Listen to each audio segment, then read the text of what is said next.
announced it would advance planning for new housing units in East Jerusalem. I realize this is a very touchy subject in Israel as well as my own country, but because that decision, in my view, undermined the trust required for productive negotiations, I, and at the request of the President Obama, condemned it immediately and unequivocally. Now, some of you legitimately may have been surprised that such a strong supporter of Israel for the last 37 years and beyond, but 37 years as an elected official, how I could speak out so strongly, given the ties that I share as well as my country shares with Israel. But quite frankly, folks, sometimes only a friend can deliver the hardest truth.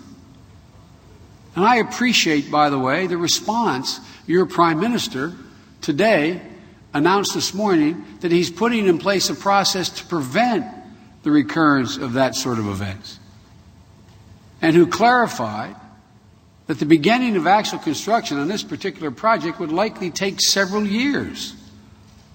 A statement he put out. That's significant because it gives negotiations the time to resolve this as well as other outstanding issues. Because when it was announced, I was on the West Bank. Everyone there thought it had meant immediately the resumption of the construction of 1,600 new units. Look, folks, as we move forward, I promise you this. The United States will continue to hold both sides accountable for any statements or any actions that inflame tensions or prejudice the outcome of these talks. The most important thing is for these talks to go forward and go forward promptly and go forward in good faith. We can't delay because when progress is postponed, extremists exploit our differences and they sow hate. These indirect talks, everyone knows, are just that, indirect talks, indirect negotiations. The only path, though, to finally resolving the permanent status issues, including borders, security, refugees, and Jerusalem, are direct talks. Our administration, but you've got to begin. The process has to begin.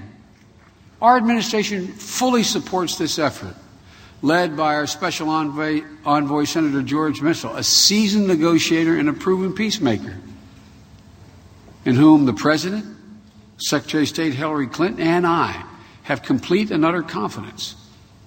We believe that through good faith negotiations, the parties can mutually agree to an outcome which ends the conflict and reconciles the Palestinian goal of an independent and viable state based on the 67 lines of agreed swaps and Israel's goal of a Jewish state with secure and recognized borders that reflect subsequent developments and meet Israel's security requirements. Many challenge remains. Gilad Shalit is still in captivity.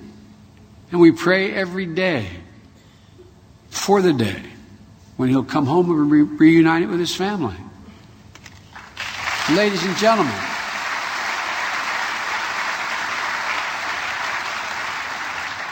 incitement against Israel continues, as do attacks on the legitimacy of Jewish ties to this ancient land.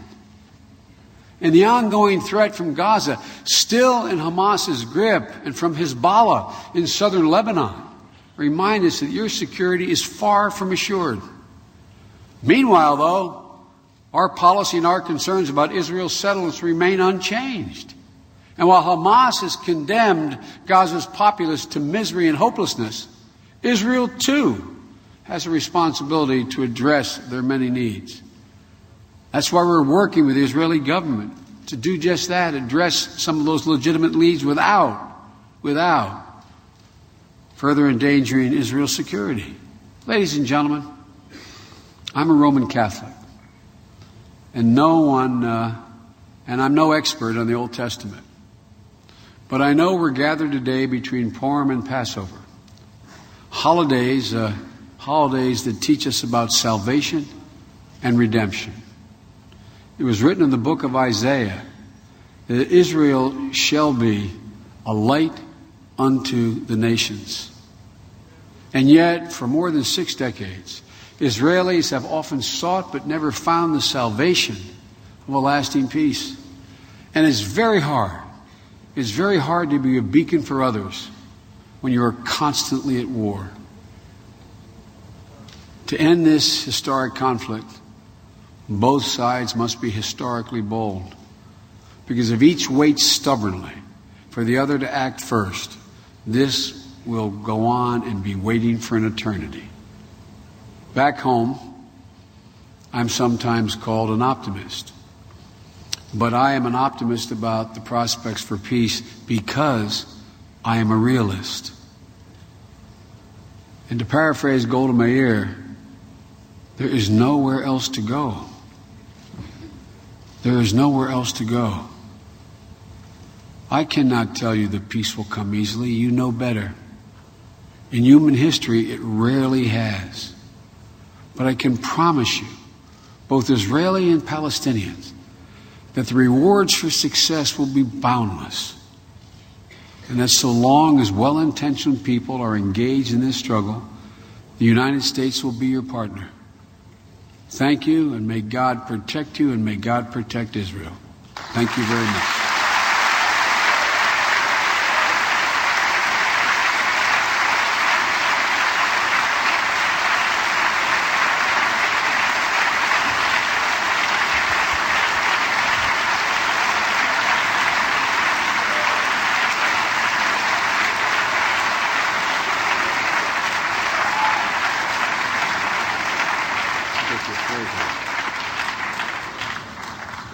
Thank you very much. It's very generous. When I'm on a university campus, I have the bad habit of staying until all the lights go out and answering your questions because I tend to learn more from you than you are likely to learn from me. But I have a meeting with your Minister of Defense, an old friend, Ehud Barak, that I'm already late for. But I'm sure he'll understand if I take a couple questions, if you're willing to do that. And I'll try to be as concise and straightforward as I can with you. And I'm going to let the six of you with your hands raised pick one of you up there then we'll see about cooperation. In the very back row, any one of you, the young man standing now, can we get a microphone to him? I'm making the staff work hard. I picked the guy furthest away. And I'm sorry, I can't really see in the balcony. Are there microphones in the balcony? What I'm going to do is anybody up in the balcony with a mic, is any staff with microphones in the balcony? All right, I'm going to since I can't see, I'm going to lay it on you. Pick out the next person right now so we can go from down here up to the balcony after this question. Then I'll take one more after that. Sir, if you have a microphone, fire away. Yeah, I do. Okay. I'm Danny from the One Voice movement in Tel Aviv University here. Now, the majority of Israelis are willing to accept the creation of an independent Palestinian state. Nevertheless, the agenda is constantly hijacked by the extremists on both sides. What do your administration, and in your opinion, the Israeli government and the Palestinian Authority need from us, the moderate majority, in order to get back to negotiating and reaching an agreement? Thank you, Mr. Vice President. Thank you. Well, first of all, as I've said to Mr. Abbas, Mr. Fayyad, Prime Minister Netanyahu, with everyone whom I've met, the United States cannot want peace more than you do. Let me say that again. It sounds ridiculous to say it that way. I've said this to your ambassador as well. The United States cannot want peace more than the Palestinians want it or more than the Israelis want it. So it's ultimately up to you all. We can't dictate anything. We can facilitate. We can bridge differences.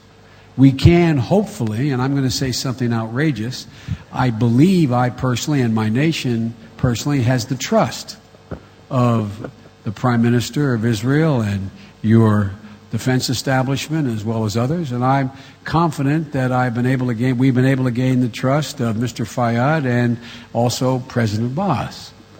So hopefully we can facilitate. What we came up with in order to figure out, and both sides have been saying to us they want to get back into negotiations. But it's a very hard thing to do. So we came up, you all came up with a construct. The first construct